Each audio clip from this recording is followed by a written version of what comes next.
All right, y'all, we're out here on the trap line today, and we're setting some predator sets here in this cutover. Got a pretty good sized opening here, as you can see. The shooting lane we've put in, just thick, nasty habitat here, loaded down with rabbits, other little small game. Been seeing some bobcats in here. We've had gray foxes coming through, coyotes coming through, and I put in a few sets earlier today. I put in some flat sets and some dirt holes. I kind of ran out of time, so I ran home, got lunch, and I'm back this evening, and I wanted to kind of do something a little different.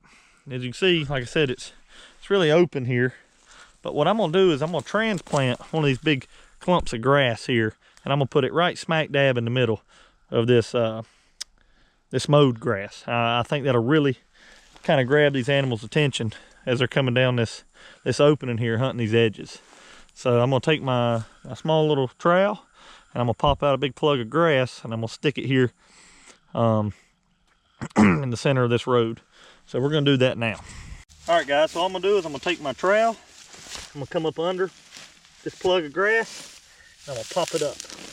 This is a trick you can do to get backing material. If you're in a spot and you can't find a suitable backer exactly where you're wanting to place the trap, I have done this in that situation. You can use it for some light fencing if you're wanting to kind of stay minimal on your fencing that you're putting in a set. But today we're gonna put it in, use it as a kind of a backer, but also I think it's gonna have a lot of visual attraction. We're gonna take these back down to the set area, and we're gonna pop them in. All right, you guys, so we're out here in the middle of this this trail here. It's opening, and I'm just gonna transplant those plugs that I popped out down the trail there, and I'm gonna put them right here, just off to the edge of the center of this opening, just so I can still drive down without messing up the set when I'm checking. But it's still pretty much in the center, this opening here. I'm just gonna take my auger,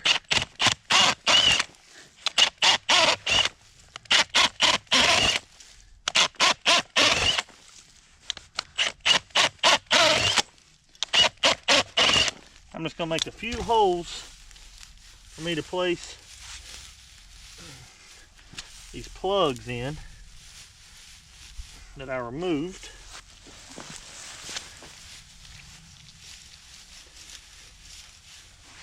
Now I've got a backer, but as you can see,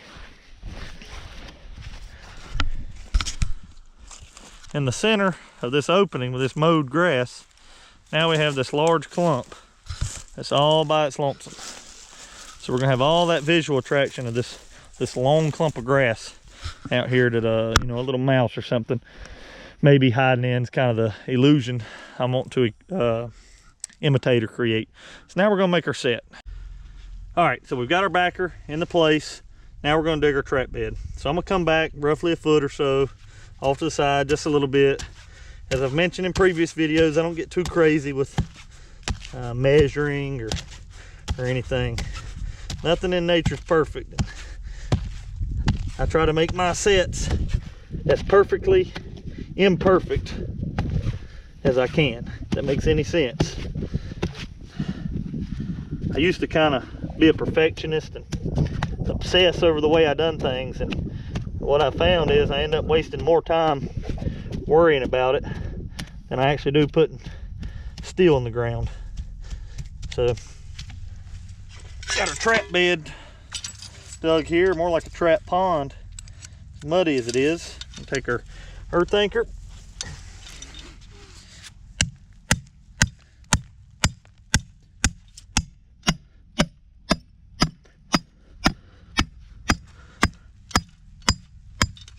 drive it all the way up to our swivels, how I like to do it.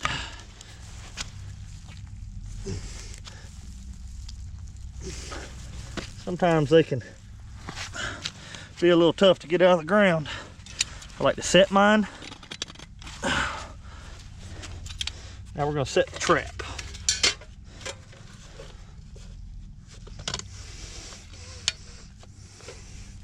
Take some polyfill here.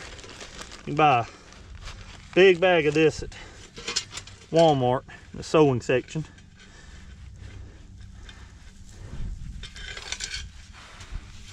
Set our night latch.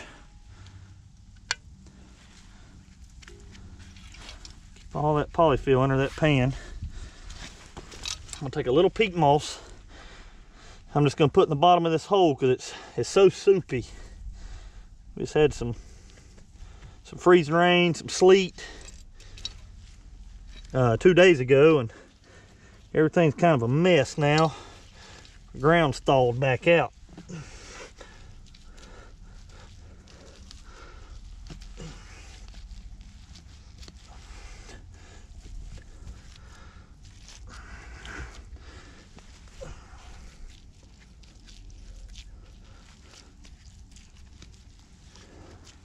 Take some more peat moss here.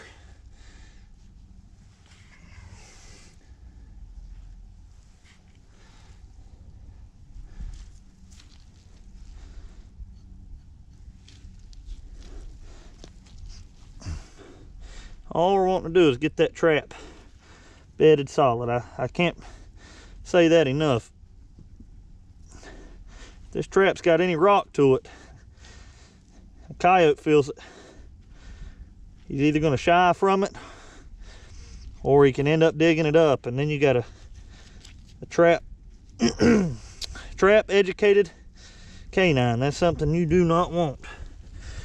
Get that in there bedded nice and solid. I try not to get a whole lot of dirt on top of my levers here. Just freeze up. The ground was to freeze. Now I like to take a little more peat moss, spread over the top of that trap. I like to clear my pan, pat it down around it.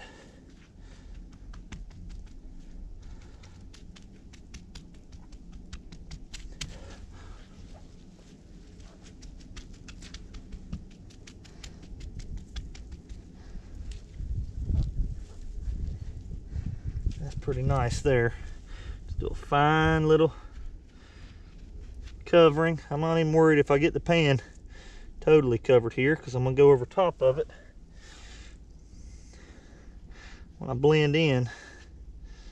Alright, so that's that. I'm going to clear my edges out. As I've said before, I like to blend these edges. I don't want any hard dirt pattern when I'm making a flat set, as opposed to when I'm making a dirt hole set. So now I'm going to take some of the same grass like we dug up earlier, and I'm going to grab a little bit and throw it in my sifter here. What I'm going to do with this grass, I'm going to use my sifter to kind of shred it. Do a fine little covering. Pick out any of the big pieces.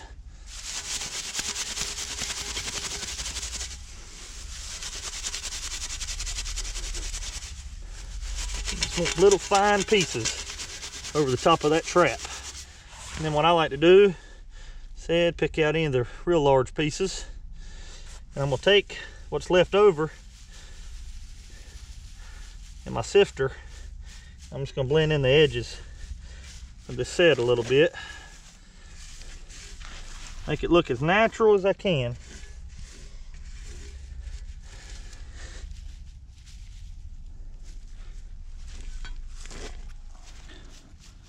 I'm pretty pleased with how that turned out. So now, with the flat set, all we have left to do is apply our bait and our lure. All right, so we're here back at this flat set. I'm gonna take a little bit of Dunlap's DePredator Predator bait. It's kind of my go-to predator bait. If you guys got a favorite bait you like to use, how about dropping it off in the comment section and I'll give it a whirl. But I'm just gonna take my bait.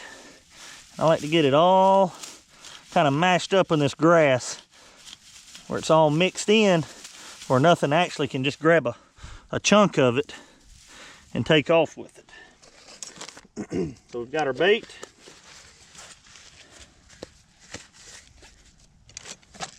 Now we're going to take some of our Cavens Violator 7, which is about my favorite predator lure. Once again, if you have something that works good for you, let me know. I'll give it a try. We'll take a stick here, some of this Violator 7, or as we like to call it, V7, a lot of times I'll call it. I'm just gonna place that lure on that stick back there in my backing. I like to finish things off with a gland lure. So I've got some of Dunlap's Bobcat gland here. I'm just gonna put a little bit, ever so slightly, back there in that backing. So now I'm gonna kind of tuck that back in there. We're gonna go on to the next set right after I show it to you guys. All right, so there you have it. That's kind of how I tend to make my flat sets. I got my grass backing here that we transplanted, and then the trap is bedded right into here. So hopefully we can get something working up and down this opening, hunting these edges, and they'll catch a whiff of our baiter lure there and give our set a check, and hopefully we'll catch them. We'll have them the next day. So I'm gonna go on to the next one, show you guys how to do it. Thank you for watching.